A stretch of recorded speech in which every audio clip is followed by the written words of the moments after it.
इस चीज को देखने के बाद नेथन अपनी मानसिक संतुलन खो बैठा था। वो बहुत ज्यादा घबरा गया एंड उसको ये लगने लगा कि ये सब जो भी चीज उसके साथ हो रहा है ये कुछ भी नॉर्मल नहीं है। एक दिन एमिली के अकाउंट से एक ऐसा मैसेज आता है जो नेथन को अंदर से तोड़ के रख देता है। इमेजिन आपके लाइफ में कोई ऐसा इंसान हो जिससे आप बहुत ज्यादा कनेक्टेड हो। अब वो तुम्हारा रोमांटिक पार्टनर हो सकता है या फिर तुम्हारा बेस्ट फ्रेंड। हर वक्त फोन पे मैसेज करते रहते हो उसके साथ एंड सैडली एक दिन एक दुर्घटना के कारण उस इंसान की डेथ हो जाती है। कितनी बड़ी एक शॉक लगेगा आपको, राइट? मे बी आप डिप्रेस्ड हो जाओगे, ट्रॉमेटाइज्ड भी हो जाओगे उस हादसे के बाद। लेकिन अब तुम्हारे साथ कुछ ऐसा होने वाला है जो तुमने कभी सोचा भी नहीं होगा। तुम्हारे उस इंसान के मरने के कुछ दिनों बाद उसके अकाउंट से तुम्हें मैसेजेस आने लगते हैं। आप कंफ्यूज्ड हो जाते हो कि ये क्या हो रहा है। और एक दिन आपको कुछ ऐसा मैसेज आता है, I don't want to die, help me. आज मैं आपको ऐसा ही एक कहानी सुनाने वाला हूँ जो रेडिट पे वायरल हुआ था एंड जिसने ये सब बताया था उसी के साथ हादसा हुआ था। सो पॉपकॉर्न एंड स्नैक्स लेकर बैठ जाओ एंड हेडफोन्स पहन लेना फॉर बेस्ट एक्सपीरियंस। तो कहानी शुरू होता है नेथन से। नेथन ने ही रेडिट पे पूरा बात बताया है। नेथन का एक गर्लफ्रेंड था, एमिली।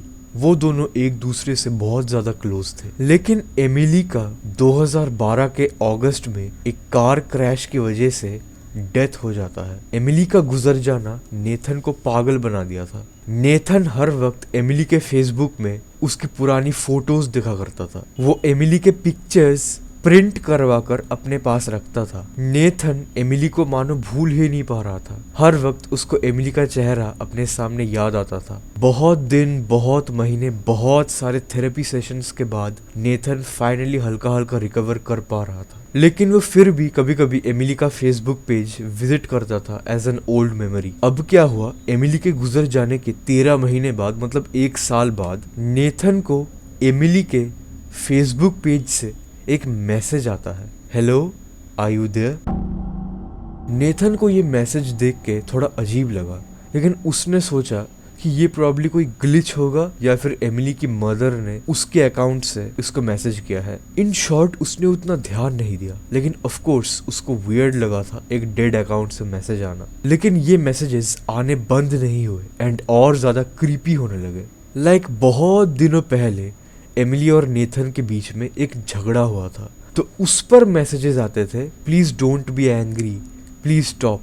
अब क्लियरली नेथन को ये पता लग चुका था कि ये सब पर्सनल डिटेल्स एमिली और नेथन की सिवाय और किसी को पता नहीं था। एमिली के पेज से कभी कभी नेथन को ऐसे भी मैसेजेस आए थे जो कि वो एग्जैक्ट वर्ड्स थे जो कि नेथन ने एमिली को सालों पहले बोला था। एमिली के फेसबुक पेज में, जो कि ऑफ कोर्स एक डेड अकाउंट था, उस पर स्टोरीज भी आने लगे जहां पर बार बार नेथन को मेंशन किया जाता था एंड एमिली के पिक्चर्स जो कि उसके मरने के बाद खींचे गए थे वो भी उसके पेज में आने लगे। अब इन सब चीज को देख के कोई भी ये कह सकता है कि कोई और उसके अकाउंट से ये सब कांड कर रहा है। मे बी उसका अकाउंट हैक हो गया हो, कुछ भी हो सकता है। लेकिन अब जो मैं आपको बताने जा रहा हूँ उसको सुन के आप भी कपकपा जाओगे।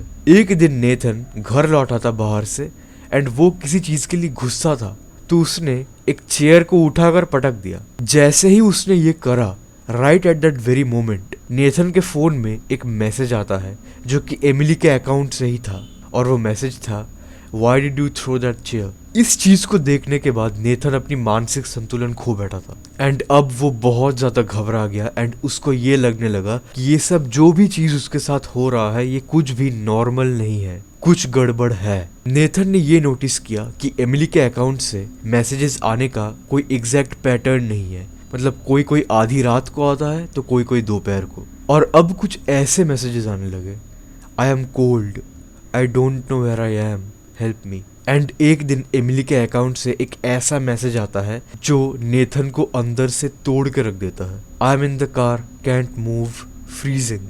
इसको पढ़ के नेथन को याद आया कि इसी तरह एमिली की डेथ हुई थी। एमिली की कार एक्सीडेंट कुछ ऐसे हुई थी कि वो अपने ही गाड़ी में अटक चुकी थी एंड इससे पहले उसको कोई और आके बचाए उससे पहले ही उसने दम तोड़ दिया था। नेथन को अब ये बात कन्विंस हो चुका था कि एमिली की स्पिरिट उसके डिजिटल अकाउंट में ट्रैप हो चुकी है एंड वो नेथन से कम्युनिकेट करने की कोशिश कर रही है। अब इसके बाद एमिली के अकाउंट से कुछ अजीब अजीब टेक्स्ट आने लगे, लाइक कॉमा कोलोन एस्टेरिक, कोई रैंडम वर्ड, कोई रैंडम नंबर, ऐसे करके। नेथन ने ऐसा बताया था कि धीरे धीरे एमिली की स्पिरिट की प्रेजेंस फेड होना शुरू हो चुका था और ऐसे करके कुछ और दिनों बाद, कुछ और समय बाद उस अकाउंट से परमानेंटली सब कुछ आना बंद हो चुका था। इवन दो और मैसेजेस नहीं आते थे एमिली के अकाउंट से, उसकी डेड अकाउंट से, लेकिन ये बात नेथन को हमेशा हॉन्ट करता रहेगा। अब ये था पूरा स्टोरी। ऑफ कोर्स इसके ऊपर बहुत सारी थ्योरीज हो सकता है कि ये कोई एआई ग्लिच था, कुछ और भी हो सकता है, हैकिंग, लेकिन मैंने आपको वही बताया जो नेथन ने रेडिट पे लिखा था। So that was it for this video and thanks for watching. अगर आपको ऐसे वीडियोस और देखने हैं तो सब्सक्राइब कर देना एंड अ लाइक। एंड फिलहाल मैं चला अगला वीडियो बनाने, तब तक के लिए हैव अ नाइस डे।